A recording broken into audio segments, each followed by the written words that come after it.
نے یہ بھی بتایا، ایک صحابی نے حضور سے عرض کیا کہ یا رسول اللہ، والدین کے رخصت ہونے کے بعد بھی کیا کوئی حسن سلوک ہے ان کے ساتھ؟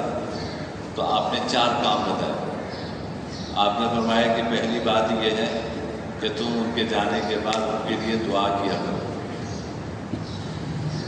ان کے جانے کے بعد ان کے لیے دعا کیا کرو۔ اور دوسری بات فرمائی کہ ان کے لیے استغفار کیا کرو، ان کے لیے استغفار کیا کرو۔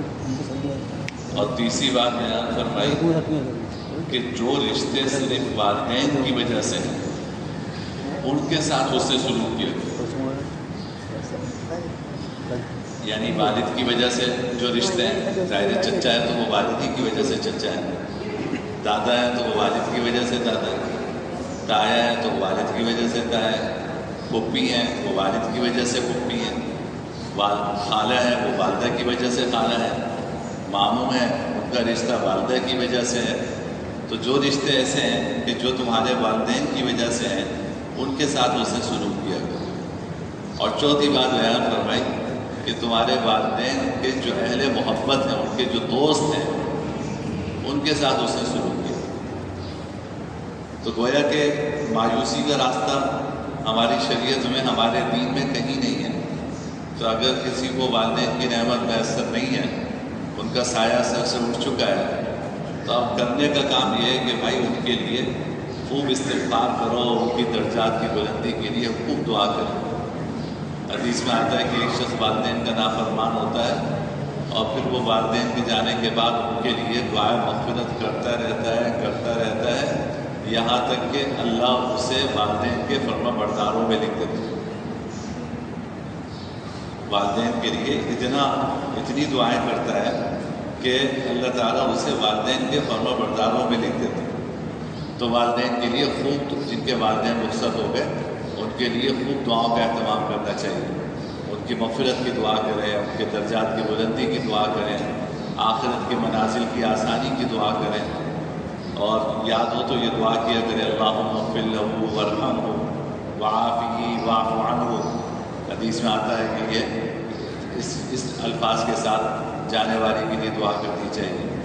اور پھر جو رشتے والدین کی وجہ سے ہیں ان رشتوں کا خیال رکھیں، اور والدین کے جو محبت کرنے والے ہیں، دوست ہیں، ان کا خیال رکھیں۔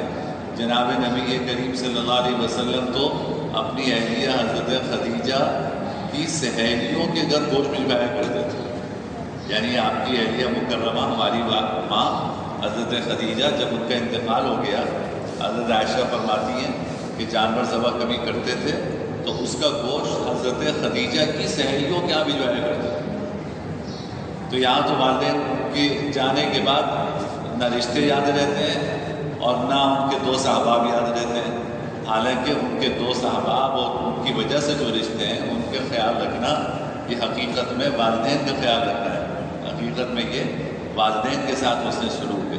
ایک روایت میں آتا ہے کہ ان من ابر البر صلۃ الرجل اهل ود ابیہ بعد ان یولیہ۔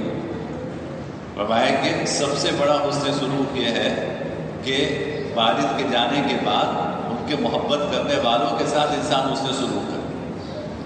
تو اللہ تعالیٰ ہمیں اس کی توفیق عطا فرمائے کہ بھائی جن کے پاس یہ نعمت موجود ہے ان کے لیے تو ان کے تو مزے ہی مزے، وہ اس نعمت کی قدر کریں، والدین کو خوش رکھیں، ان کی دعائیں لیں۔ اور جن کے پاس یہ نعمت میسر نہیں ہے، چھن گئی، قدر نہیں کر سکے، تو ان کے لیے راستہ یہ ہے کہ والدین کے لیے خوب دعا کریں، خوب استغفار کریں، ان کے رشتہ داروں کا خیال رکھیں، ان کے دوست احباب کے ساتھ اس سے سلوک سے پیش آئیں۔ یہ ان کا حق ہے، انشاءاللہ اللہ والدین کے فرما برداروں میں لکھیں۔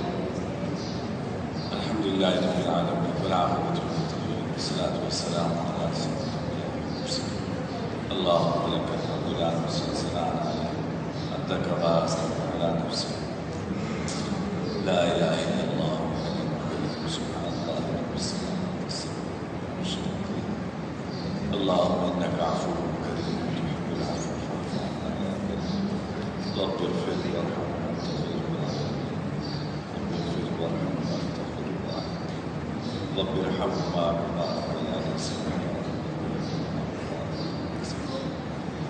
صلی اللہ تعالی علی خیر خلقہ وعلی آلہ وصحبہ اجمعین. آمین برحمتہ.